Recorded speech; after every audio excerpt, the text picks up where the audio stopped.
Welcome to the Court of History. I'm Sidney Blumenthal. I'm here with my co-host, Sean Wilentz of Princeton. We are here on Legal AF. Subscribe to Legal AF. We are joined by Laura Field, the author of Furious Minds, The Making of the MAGA New Right, discussing not simply the philosophical ideas behind Trump and Trumpism and the infrastructure, but their real influences on people like JD Vance, who is very close to this group of people that Laura presents in her indispensable and provocative and new book here. And we've discussed some of the thinkers in the past in part one who have influenced this, but I'd like to get on to some new questions involving the dark enlightenment of Curtis Yarvin, his influence on Peter Thiel, the hard right, the rise of the Great Replacement Theory, Stephen Miller, and then to discuss the influence of Viktor Orbán, the illiberal ruler of Hungary, who holds a great fascination as a model for these people. Let's start with the Dark Enlightenment, Laura. Tell us about Curtis Yarvin, Peter Thiel, and what the Dark Enlightenment, it's anything but the Enlightenment, is. So in the book, I talk about these different camps, and we've already spoken quite a bit about the post-liberals. There's also the Claremonters, the National Conservatives, and then this group I call the hard right. And sort of spanning these different groups is what another author probably would have made their own category for, which is the tech right? And the kind of the tech bros who, I did not anticipate the Elon Musk Doge thing. That was very surprising, but certainly Thiel and Curtis Yarvin and some of these characters are in the book. And the Dark Enlightenment is a sort of phenomenon often associated with Curtis Yarvin and the accelerationist Nick Land, I believe, who were sort of have been online for decades, blogging and writing about different technological futures. And Curtis Yarvin is a sort of neo-monarchist who thinks that the ideal state would have basically be operated along the lines of a corporation with a CEO in charge, because it would be that would be the most efficient method of governance. And throughout all of this writing, you can see just this absolute contempt for democratic forms, for everyday politics, for ordinary people, and certainly for the principles that animate the American Constitution. So Curtis Yarvin and Peter Thiel. So Curtis Yarvin figures in a chapter a couple of different chapters, but where I try to just give an overview of what I call the hard right, because in addition to Curtis Yarvin, there are all these other figures. Stephen Miller and Bannon are the sort of public face of a lot of this. But there are also these other people, and mostly in my book, I'm writing about people with PhDs or who otherwise are somehow important to the movement. But there are these people like Darren Beattie, who we didn't quite get to last time, but who is a Duke PhD, who's sort of from Straussian circles, and so am I. So that was very interesting to me. And he's been one of these conspiracy mongers on the New Right, was involved in sort of the Stop the Coup, January 6th stuff, is hugely racist. And then others like Bronze Age Pervert, who maybe listeners have heard about, because he's very influential, this sort of Nietzschean Straussian writer who has a PhD from Yale, and then has also written just these really outrageous pseudo-Nietzschean texts that are sort of really popular in the manosphere. Yeah, we should say about Darren Beattie that he was involved in something called the H.L. Mencken Society, which was the promotion of white supremacy. And he is incredibly the acting Assistant Secretary of State for Cultural Affairs right now, and the acting head of the Institute for Peace, the U.S. Institute for Peace. He plays an important role in the Trump administration. Yeah, it's astonishing, just unbelievable. So, But and Thiel, and I guess Thiel is sort of a connective tissue. Yeah, I was going to ask about Thiel. Yeah, Thiel has Thiel has been in, so there's just this network of and all of these sort of weird guys who have YouTube channels and blogs and stuff that also happen to have these political theory PhDs who are all kind of into Trump and have been part of all of this. And then Thiel has been connected to to some of these people, mostly I think independently to Curtis Yarvin, but also he's been sort of a fixture in Straussian circles for decades. So people have probably read about his fascination with René Girard, who's a French philosopher, I believe. But he's also been obsessed with Leo Strauss, or at least a fan of Leo Strauss for many, many decades. And so I'll talk to older Straussians and they'll be like, oh yeah, I met Peter during a reading group in California, 20 years ago. So he's I think he gives money to different groups in these sort of Straussian circles, and he's friends with Michael Anton. So to make a long story short, he's also friends with Michael Anton. Tell us about Michael Anton. And so you're throwing out a lot of terms for people. Straussians refers to Leo Strauss, who was a German-born philosopher, came to the United States and believed in the ancients versus the moderns. I'm giving you the very short course. The Cliff Note version of Strauss, yes. In virtue, a traditional virtue. But tell us now about the role of Michael Anton. So Michael Anton was the very first sort of intellectual to provide this intellectualized defense of Trumpism in this now famous essay called The Flight 93 Election. He then went to work in the first Trump administration and was one of the first people hired in the second Trump administration. I think he's since left or is about to leave. Tell us about that essay. Mm-hmm. Yeah. So this essay, which he wrote under a pseudonym, was published in the Claremont Review of Books in September 2016. And it was very controversial and it was kind of explosive because it argued he wouldn't even put his own name on it. That's how explosive he thought it was. And he said, listen, the status quo is absolute garbage. Establishment conservatives have done nothing for conservatism. It's been a failing game for decades. And they haven't conserved anything. As a really angry essay. And it says, Trump might not be the ideal candidate, but Hillary Clinton is assured basically death to the Republic. And he used this image of the Flight 93 plane crash, right, on 9/11, where a hero basically charged the cockpit to save the plane from going into the Pentagon, I believe. Mm-hmm. Capitol. The Capitol. Was it the Capitol? Okay, so and then they crashed right near Gettysburg, right? I think is where there's a memorial to it. So he used that image to say, listen, we got to take our chances with Trump. It's the equivalent of charge the cockpit and you'll die. You might die. But he said something like, Hillary Clinton is like playing Russian roulette with a semi-automatic. Mm-hmm.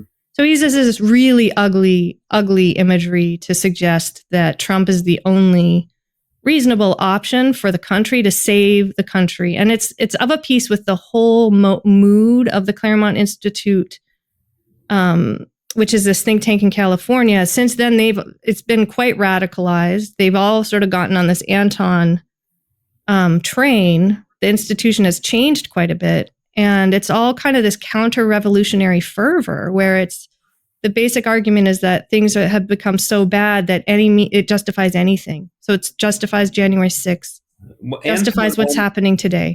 Anton went into the administration. He didn't do very well inside government, and he's outside now. He was on the National Security Council for a while.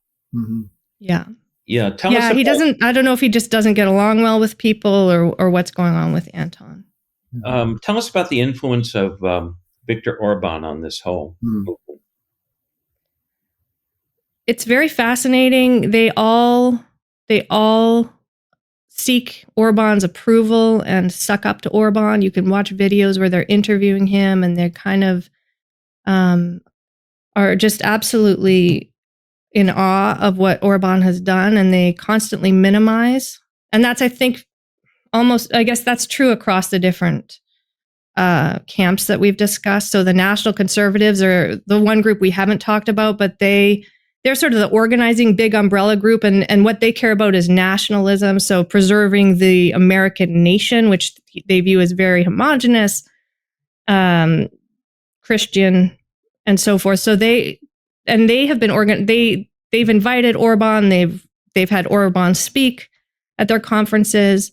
Chris DeMuth, who for a while he used to be the president of the American Enterprise Institute for maybe 2 decades, and then a pretty mainstream conservative think tank, and he left. And then years later, he joined the National Conservative Movement as the CEO of their conference or something, and he interviewed Orbán, I think in 2019, and what you can see, and then Patrick Deneen has gone to visit Orbán. They've kind of all go on these pilgrimages. Gladden Papin, who I mentioned in the last episode, he works now for a foreign policy think tank that is basically an arm of the Hungarian government. So there's just a lot of overlap, and they use Orbán's policies as a model for especially academic policy, everything that's going on in Florida with New College, the critical race,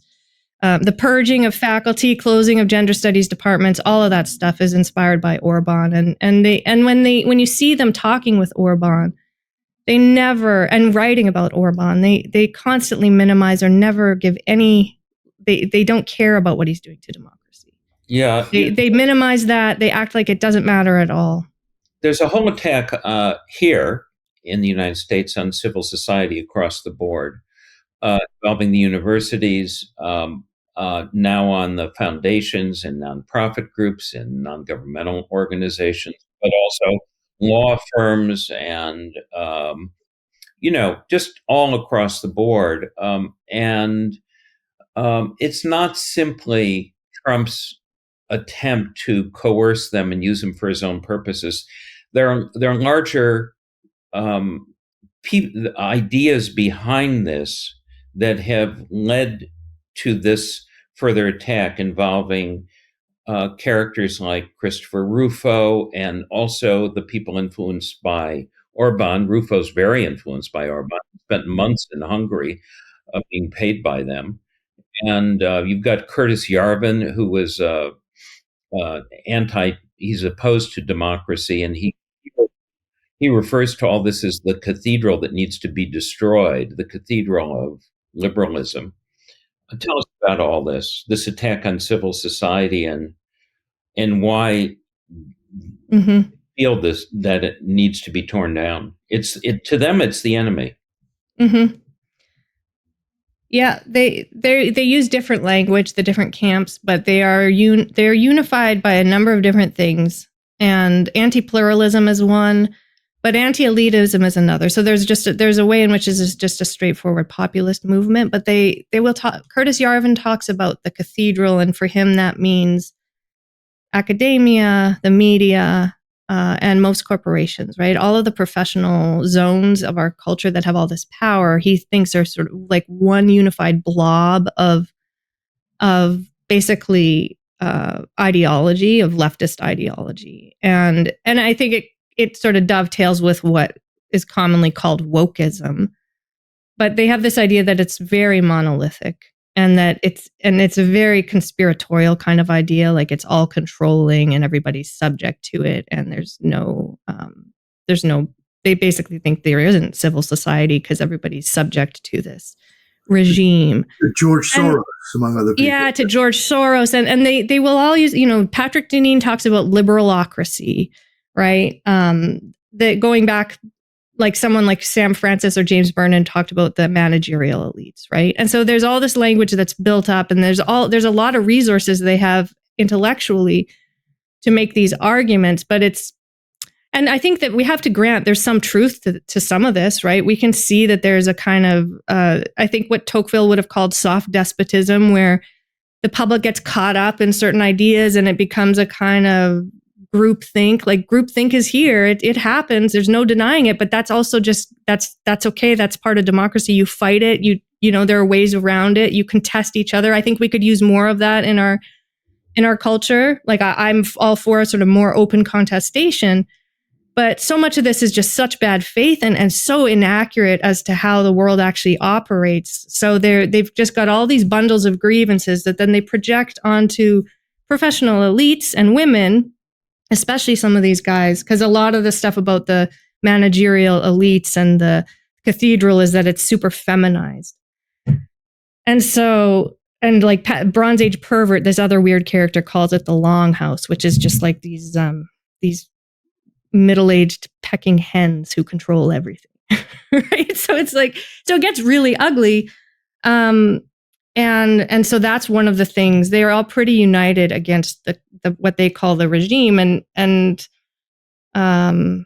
there's some truth to what they're saying. I certainly am not opposed to Democrats and people on the left, and I'm not like anti-woke either, but I just think there are patterns of groupthink that people need to be aware of. And yeah, Laura, I wrote a similar book to yours, but decades ago, called "The Rise of the Counter-Establishment." Okay, and the people on the right I encountered at that time had a similar conception of what they called the liberal establishment. Right. They didn't use these obscure words that they had invented, this new obscurantism. They had Carl Schmitt, among other things. But that's and they did not talk about Carl Schmitt, the Nazi jurist, and his use of emergency powers that Trump has used, which is the basis of his regime. But they also believe that they should mimic the liberal establishment and create institution after institution in its shadow. It was a kind of what I called shadow liberalism, and it was based on an illusion of coordination and conspiracism, really. And this is, in terms of accelerationism, this is that view on steroids now, gone mad. Absolutely. That is exactly what they are trying to do pretty explicitly. Again, all the different cohorts have a different way of describing that project of sort of seizing the power of the state or marching through the institutions. Or on the religious right, you hear about the 7 Mountain Mandate, right? You hear there's all these different ways of speaking about it. But I think that's right. I think there's a real, they think that they are mirroring what has happened on the left, because the left has had control of everything. Even while they're in power. The left are the basic institutions of American life. Exactly. And they can't, American there's government. there's something that I'm not sure I've articulated as well as I would like about the way that they all they are okay with traditions. They're okay with political orders, right? Hierarchies and orders. But the moment you have a liberal tradition or a liberal, Plato would have called it a cave, they get very, that's wrong. That's a violation of our humanity somehow. And it's like, well, you concede that you need a political order, you need some political agreement, you need a constitution. Why is it that only this liberal version of it rankles so much? And I think liberals can do better. There are ways we can change our politics, but right now, that's not the liberals are not really the problem. Yeah, Laura, tell us about the sort of idea they have about nationalism and what the nation is. This is where Stephen Miller comes in his radicalism. He cites The Camp of the Saints, which is a French novel about how migrants are going to take over and displace white Europeans. They have this is the great replacement theory that they believe in, and to them, this is crucial and central to the idea of nationalism and patriotism, a new patriotism. Tell us about that. Yeah, it's kind of unbelievable, but the core, because it fits so badly with American history, right? Which is highly pluralistic, and obviously you have people in this country from all over the world. Many, you have this formerly enslaved peoples, Black people coming here against their will, and now you've got these nationalists. It's not exactly that they promote white nationalism explicitly, all of them, but it certainly sidles up next to that very quickly. And some of them do. And so the nerve center of nationalism is National Conservative Movement, which again is this organizing group. And it's led by an Israeli-American named Yoram Hazony, who wrote a book, again, this was 2018, published a book called The Virtue of Nationalism. And he was really trying to restore nationalism and the idea of the nation state. So a state that's organized around a homogenous nation, a sort of tribalist. It was sort of a celebration of tribalism in a way that was grounded in the Hebrew Bible and the tribes of Israel.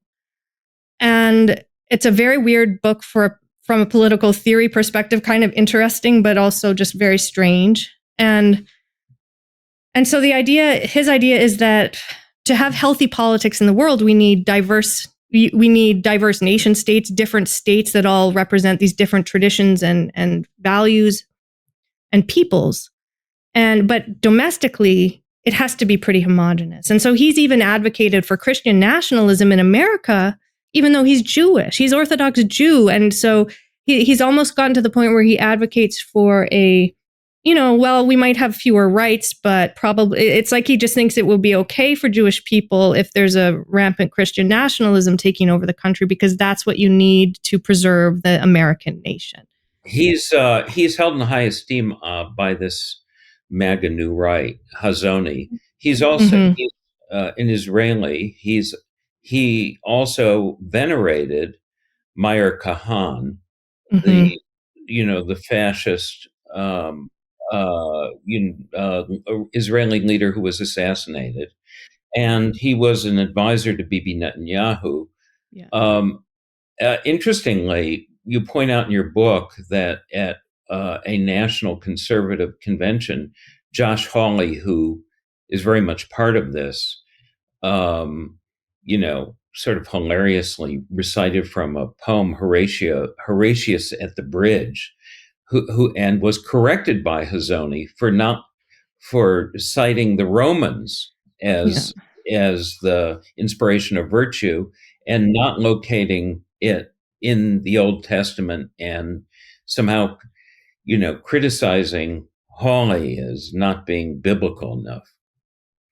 Yeah, I mean, I think he was being a little tongue-in-cheek, obviously, but it is Hazony's view, and I think others on the New Right share this, that Rome, they all like part of what I tried to convey in the book is they all like to reach back to these classical traditions, and I love the ancients, right? I love this stuff. I love the poetry. I love that stuff too. I really am terrified that that the right is going to capture that. So I want to push back against their uses and abuses of this tradition. But Hazony really wants to anchor his political philosophy in the biblical traditions, and he writes away the rationalists. He hates John Locke.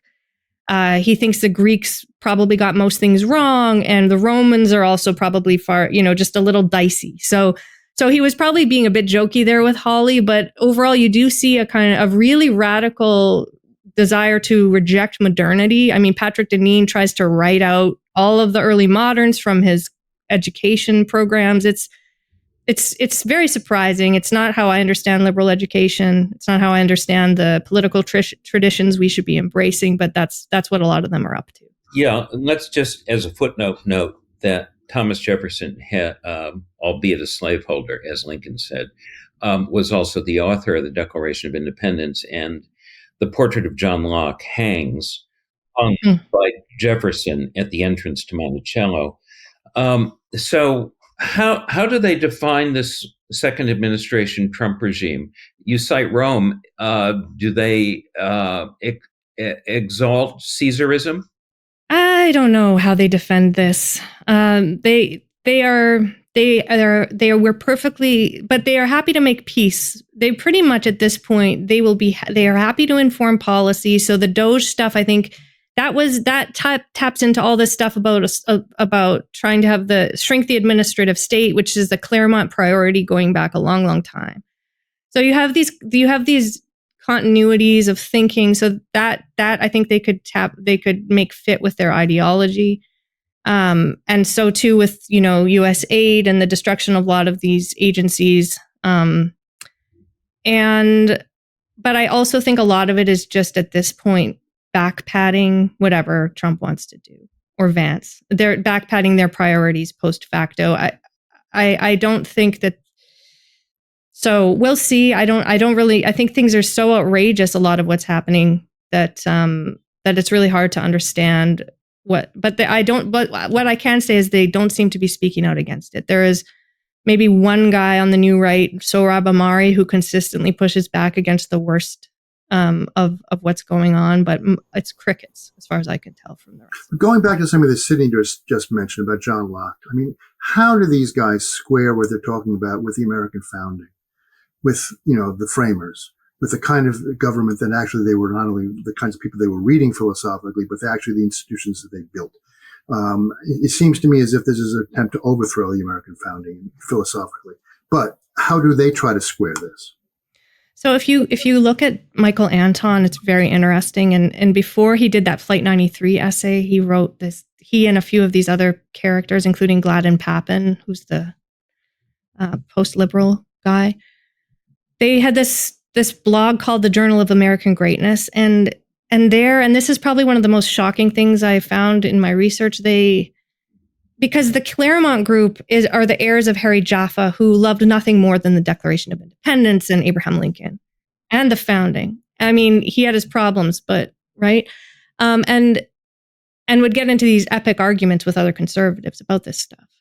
And Michael Anton and I think Julius Krein and Gladden Papin, the others involved in that Journal of American Greatness, was pretty explicit that given, I think, especially immigration and the changing demographics of America, it was time to level sort of, it was time to let go of that pure sort of declarationist way of thinking and basically embrace a certain kind of paleoconservatism, which is much more nativist.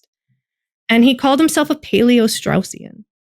And they quoted Sam Francis constantly. And I think that might have been a bit tongue-in-cheek. That I really do think for some of those writers it might have been, but I don't think it was for Anton. So I think there was who Sam Francis was. Just remind our Sam Francis was a paleo-conservative who was close to Pat Buchanan and white supremacist and racist. Racist. Yeah, he got ousted from the mainstream conservative movement, I think, in the 90s, and then just went full on white supremacist. But a sort of smart guy, and so wrote a lot of interesting things that were kind of prescient for the deeper, things happening in the country. But so I thought it was really shocking that someone like Michael Anton would basically turn his back on the Declaration so explicitly and tap into those other traditions. I think so. You probably noticed this, Sidney, when you read it, because I know about your work on Lincoln. But he quotes Lincoln in that Journal of American Greatness about concerning the Declaration and equality, and he basically lies about what Lincoln says. He says that Lincoln didn't believe that even Lincoln admitted that we weren't equals. And he sort of, that's and it was intellectually dishonest. Yeah. Lincoln denounced those leading into the Civil War among Southern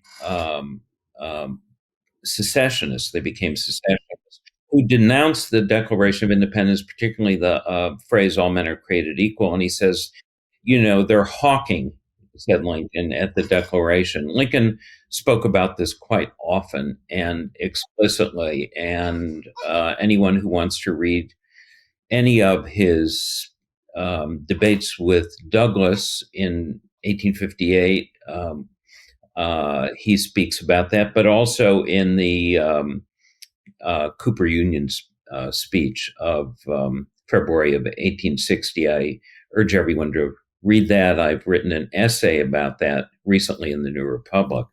But that is a reflection of profound intellectual dishonesty. Yeah, I mean, comes close to what Lincoln was arguing against, were those Southerners in particular, but not just Southerners, who were claiming the Declaration of Independence was merely a pack of glittering generalities, that it had no, an actual meaning for our own time, and it should not be admired. It was actually, they wanted to find out something completely different, which was the Confederacy. And this is what Lincoln saw. So the idea that Lincoln was a person who saw the Declaration as a bunch of glittering generalities, and this is beyond dishonest. This is just. Can I totally agree. Can I read this little section from the speech? Because Lincoln gave this speech on the Dred Scott decision, which this notorious decision where they decided black people were not equal, right? And Lincoln said, and this is the part that I think Anton is quoting from badly. And this is, so I wanted to make sure I got this in the book, and I'm going to get it in the interview here too. Okay. So this is, Lincoln, was expounding upon his understanding of the Declaration and saying that it was not a statement of actual reality, right, of what was going on, of course, but it was a beacon of hope, right, and a kind of aspiration. And he says, they, meaning the founders, meant simply to declare the right, so that the right of equality, that is, so that the enforcement of it might follow as fast as circumstances should permit. They meant to set up a standard maxim for free society, which should be familiar to all, constantly looked to, constantly labored for, and even though never perfectly attained, constantly approximated, and thereby constantly spreading and deepening its influence and augmenting the happiness and value of life to all people of all colors everywhere. So, well, with that, Laura, from Abraham Lincoln, a refutation not only of Chief Justice Roger B. Taney in the Dred Scott decision, but the MAGA apologist Michael Anton. We are going to close this episode, but we are going to urge everybody to read your book further, to explore these questions in much greater detail, because we're going to need to understand this as we go along. A Furious Minds, The Making of the MAGA New Right, a new book by Laura Field. Thank you, Laura, very much. And on behalf of Sean Wilentz and myself, subscribe to Legal AF. The Court of History is now adjourned. Can't get your fill of Legal AF? Me neither. That's why we formed the Legal AF Substack. Every time we mention something in a hot take, whether it's a court filing or a oral argument, come over to the Substack. You'll find the court filing and the oral argument there, including a daily roundup that I do called, wait for it, Morning AF. What else? All the other contributors from Legal AF are there as well. We got some new reporting. We got interviews. We got ad-free versions of the podcast and hot takes. Where? Legal AF on Substack. Come over now to free subscribe.